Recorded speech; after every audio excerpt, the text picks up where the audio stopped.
This is Dr. Shijun Wang from Weber State University. In this episode, we're going to talk about the famous Black Key Etude, Opus 10 No. 5 by Chopin. This is probably the most important etude in this whole set in the history of piano literature. I've talked about this in the previous episode, that J.S. Bach basically freed thumb to participate the keyboard playing. But I think Chopin equalized thumb with all other fingers, because composers before him were really hesitant on using thumb on the black keys. But here, Chopin basically claimed that thumb can do anything the other fingers can do. So this is a really important etude in the literature of piano. Is this as hard as number 1, number 2? I don't think so. I think in terms of the playing, the right hand is quite comfortable, right? The position and also the note patterns is not as tricky. We talked about reflection counts in Opus 10 No. 4, where you have to twist your mind a little bit instead of thinking up, down, up, up, up, down, instead of this irregular grouping. We think of the grouping starting on the third note. Yeah, if you're curious, please click on the previous episode. But here, we have only one pattern, which is up, down, up, down, up, down.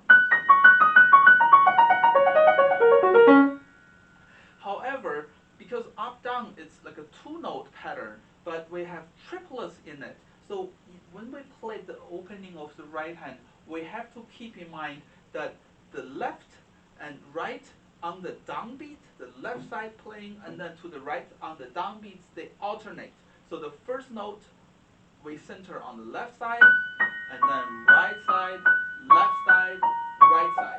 If we get that figured out, the first page of the right hand is pretty much all there.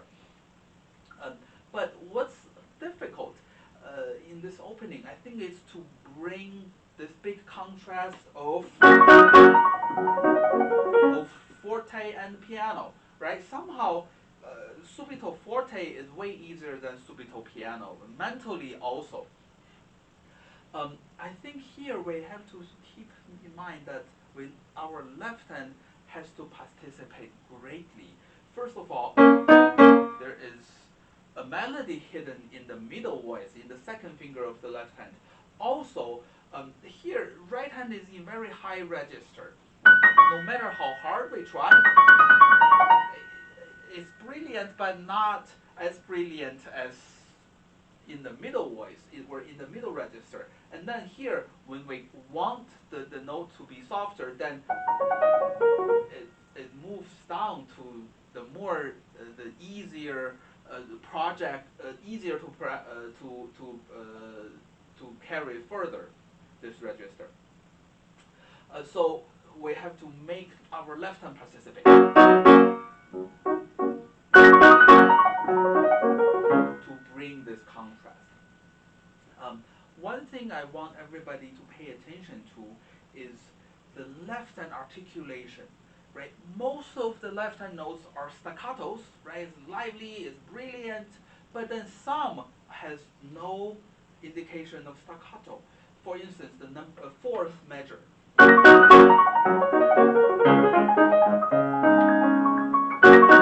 So it's a little bit change of mood. We have to soften a little bit from the vivace feeling.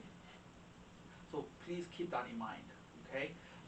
Measure 17, I think there is another important fact of this piece, that most of the singing part is played by our left hand, but not only that, it's by the top part, by the right side of our left hand, to emphasize the tenor voice or the alto voice, because right hand is too busy playing fast patterns on the black keys.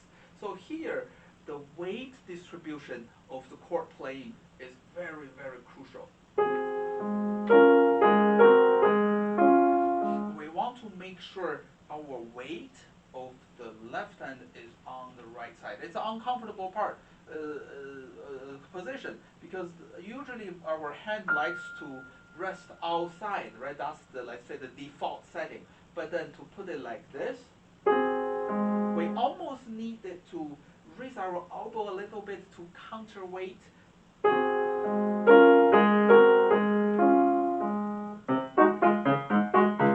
Pay attention to the great contrast of the articulation. Okay, a very good exercise to practice this switching of center is to play any seventh chord and then try to emphasize the lower note and then the top note. My weight is upon my pinky, and if you want to go one step further, try to voice the middle note. It's very, very difficult, but a very healthy exercise. All right. One thing I forgot to mention, from the very beginning, the phrasing is 4+4, right? Sentence structure, very standard. But from measure 17, after a 4-measure grouping, now he chooses to do 2-measure grouping. And also, as the piece reaches the climax, which is the first climax is here.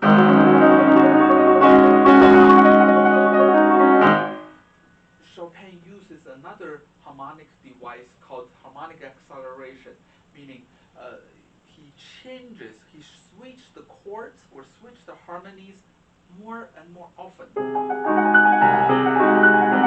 Here we only have one harmony for 2 measures, and then we change harmony every measure. But from measure 31, we change the harmony twice per measure. So I think it's a very genius way to create this momentum to reach the climax without rushing the tempo. One thing quite difficult for students to do is to build to this climax from very soft. But see, left hand has octaves. So how do we approach this octave with a crescendo gesture instead of accent is very important. I think here, in order to play this bass where the first octave fast, the first octave soft, we have to move fast. So to get there a little bit ahead of time so that they can have a soft landing. Instead of throw our hand down there, right, which inevitably create accent. Okay, here in measure 33, I think to make it secure, I usually choose to use a pretty flat finger. Like in the Opus 10 number 1, I talked about in the previous episode that when we see black notes, a flatter finger will really help a lot in terms of the accuracy. But I wouldn't choose a flat finger from the very beginning, because we do depend on the finger to move. It's not like we have already a fixed position for a chord. We just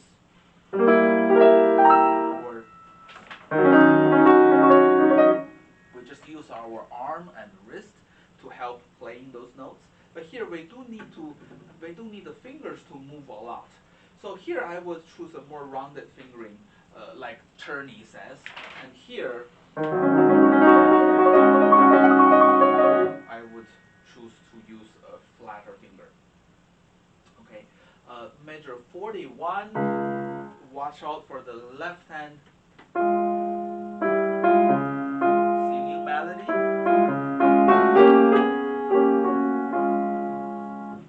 Okay, measure 57. For the first time, right hand has this singing melody outline.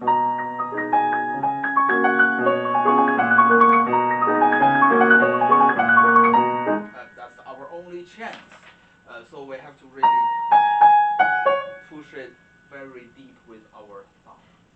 All right, measure 65. This is kind of like a cadenza-like. Here, I have a quite strange fingering. Instead of using 3 to 1, 4 3 to 1, 4 3 to 1, I use 5 4 3 to 1, 5 4 3 to 1, so that I don't switch as often. But it's very risky. So keep in mind that danger and reward always comes together. Okay. At the very end, when we have this, to nail the thirds with third finger and fifth finger, I also choose to have a flatter fingering. I think if you try it, it's not comfortable at the beginning, but it creates more accuracy. I think that's all I want to share about the Black Keys Etude. Next week, I'm going to share with everybody about Opus 10 number 6, the slow etude. This next etude is not a typical fast-running etude. So we will discuss why is that piece in the etude set, not in, let's say, nocturnes or the set of prelude. I think it's a very good exercise of pedal and then sensitivity of harmony. And I will also talk about the editions of the Chopin Etude scores, and also the editions of different recordings of these etudes. Thank you for watching. I will see everybody next week. Thank you.